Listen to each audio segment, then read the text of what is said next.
Now, I hate being the bearer of bad news, but let's connect the dots, like Agent Mahone's trying to track down Michael Schofield. And if we open our eyes and maybe believe, 2024 might be one of the closest seasons ever. Also, subscribe and like the video if you want to see a close season, because 99% of you guys aren't, and that's kind of sad. Now, of course, there's going to be a shit ton of you in the comments complaining, "Oh my god, Max Verstappen, he's the best driver. How is there even a competition?" But how can you be saying such a bold prediction or bold statement when Max Verstappen has just absolutely dominated 2023 and, well, quite frankly, put Charles into a blender in 2022? Verstappen has pretty much single-handedly ended Charles' career, Hamilton's, Gasly's, Albon's. But in 2024, can all of those drivers bounce back? Oh, and Sergio Perez, he's kind of destroyed his career as well. But can all of those drivers make a comeback in 2024? But let's not discredit Alex Albon's crazy performance in 2023. Just keep that in mind. It's clear and obvious that the RB19 was a rocket ship, and the RB20 is apparently all completed, and Red Bull are now focusing on the RB21, which is going to be for 2025. So they're pretty confident in their car. But I think the teams have had enough. The teams who keep losing. Back in Red Bull's first dominant ever time period, it was the third season of their dominance that they really got a run for their money. So who's going to tell me that's not going to happen again? Nearer the end of 2023, Mercedes, McLaren, Ferrari, they were all very close to Red Bull. But yet, they were all still quite shit. And maybe with a bit more luck and a tiny bit more pace, they would have beaten them.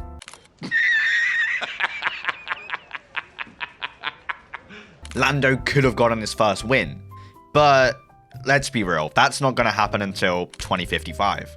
I'm not discrediting Max Verstappen or disrespecting Red Bull, because they're insane. Max Verstappen's like a robot on a factory line, which you know isn't going to make any mistakes. And when they do, like in Hungary, at the perfect 360 spin, and he just keeps on going like nothing ever happened. You don't even notice the mistakes. But with other drivers, Charles Leclerc, they happen nearly every week. McLaren have their whole wind tunnel, which has now been set up and is helping the development of their car. Their Instagram, well, we all know they've gone full beast mode, demon mode. They've blacked out, well, most of the car, gotten rid of all the blue, and the livery looks pristine. Oscar Piastri, with a year under his belt, he could cause some serious damage this season. Serious damage in the championship maybe, but even to Lando. Lando can't put it on pole to save his life, and he can't, well, the win is far away.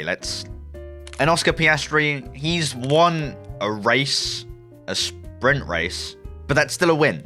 And also, let's not forget Aston Martin. Alonso's just finished his rookie season, just like Piastri, and he wants more podiums. Is Aston Martin a real threat? They were a midfield team by the end of last season. Alonso basically breaking his own back through the amount of carrying he's done. I mean, what has Lance Stroll actually done to help the team? So can they turn their little boat tractor around? I'm not sure. But I am sure that James Allison is, well, creating a monster of a car for Mercedes. The car pretty much has no links to the W14. And that is, well, gone straight away into the bin. Who really cares about that car? Pretty much everything on the car is going to be new. More comfortable for the drivers, as Hamilton wants a better seating position. Maybe that will make him see more apex. You know what? I don't even know. But that really doesn't matter anymore, because he's hitting the dash like jet. But as long as that car can provide Hamilton, and maybe even George Russell if he stops crashing out in crucial moments, Singapore comes to mind, then maybe he can be a threat as well. But I'm sticking with Hamilton. Hamilton's hungry for his 8th championship. He wants to beat the record, and he definitely wants to beat Max Verstappen in Abu Dhabi, unlike 2021. We all know how that ended. I don't want to... No, Mikey, no, Mikey, that was so not right. And Ferrari, they've put half of Italy into a coma, and the other half into depression. But with Hamilton joining in 2025, all's good, right? Or is now every Hamilton fan going to be stuck in a depression for the next, 15 years? Charles has apparently signed another huge contract with Ferrari, apparently up until 2029 with, well, I think he can leave in 2027 if they don't have a competitive car by then. But Charlie Boy, he had an astronomical last 5 races of the season. So hopefully his form, well, it carries on into the next season. Can he win the first race, start strong like he did in 2022? And can he also fall off like he did in 2022? Can Sainz be a threat to his teammate or even the championship? But what am I saying? Max Verstappen has literally been molded into a Formula 1 driver. He popped out the womb and was already holding a steering wheel, and his feet were already on the pedals. His first word was probably win or race win, because, well, he has a shit ton of those. And also, because Checo's so irrelevant, I kind of forgot about him. Can Checo improve and kind of save his career? 2023 might be, well, his last season with Red Bull if Daniel Ricciardo doesn't replace him in the first couple races. But if he does have a good season, he might get 4 wins compared to his 2 wins last season. That's a good season for Checo, right? Or will he be scrapping for 10th place whilst Max Verstappen is in the lead by a minute? That's a Checo thing to do. But yet, realistically, this would all take a miracle. Max Verstappen not losing a race sounds impossible. Impossible like Lando's first win, or a Charles championship with Ferrari. Now, of course, there's going to be a shit ton of you in the comments complaining, oh my god, Max Verstappen, he's the best driver, how is there even a competition? But, you know, just be quiet, simmer down. There's obviously going to be if, buts, and maybes. Things might happen throughout the season. It's also not just down to the driver, it's down to the car, down to the team. That's why I'm even making this video in the first place, because some teams are really stepping up. James Allison, he's apparently doing God's work. And same with McLaren. And I'm not here also to compare drivers, because stick the drivers that I've mentioned in this video in the same car, 9 times out of 10, they'd be pretty even on pace. Maybe except Checo, because he's already in the same machinery as Max Verstappen. And he's like, what, 4, 5, 6 tenths off the pace? Or off Verstappen's pace? That's a lot. That's like a country mile. And even if Verstappen starts the season rocky, let's say, he is pretty much still gonna slap up every other driver. 2022, he, DNF'd in the first race and DNF'd in the third? And how did that season end? Yeah, that's what I thought. With my prediction of the upper midfield being, well, more closer than they were last year, I think the lower midfield are going to step up as well.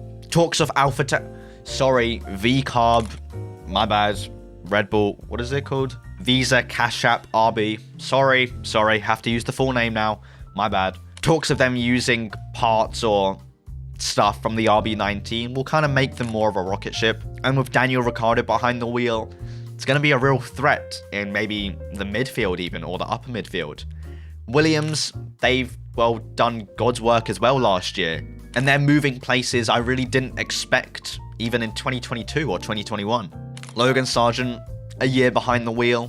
He's going to do good, I think. And Alex Albon, well, he's obviously going to be flying, just putting his car in places that really doesn't deserve to be in. Come on, P3, you got it. And Haas, well, it's Haas, but they have replaced Gunther Steiner, so things might change. But at the same time, it's Haas, so pretty much 10th place it's already got their name written all over it.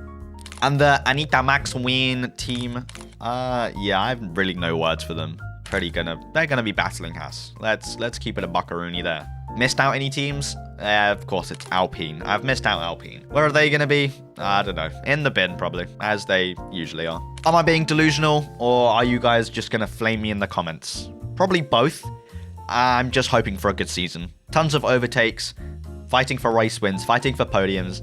Shit that isn't close. I don't want to see Max Verstappen 2 laps in front of everyone. I want to see battles for the win. I want to see more of Silverstone. You know, when that was a good race. Silverstone was a good race. More of that, please. F1 gods, I'm praying. Anyway, with that out of the way, I hope you enjoyed. Put your comments or put it down below and subscribe because, yeah. Anyway, peace.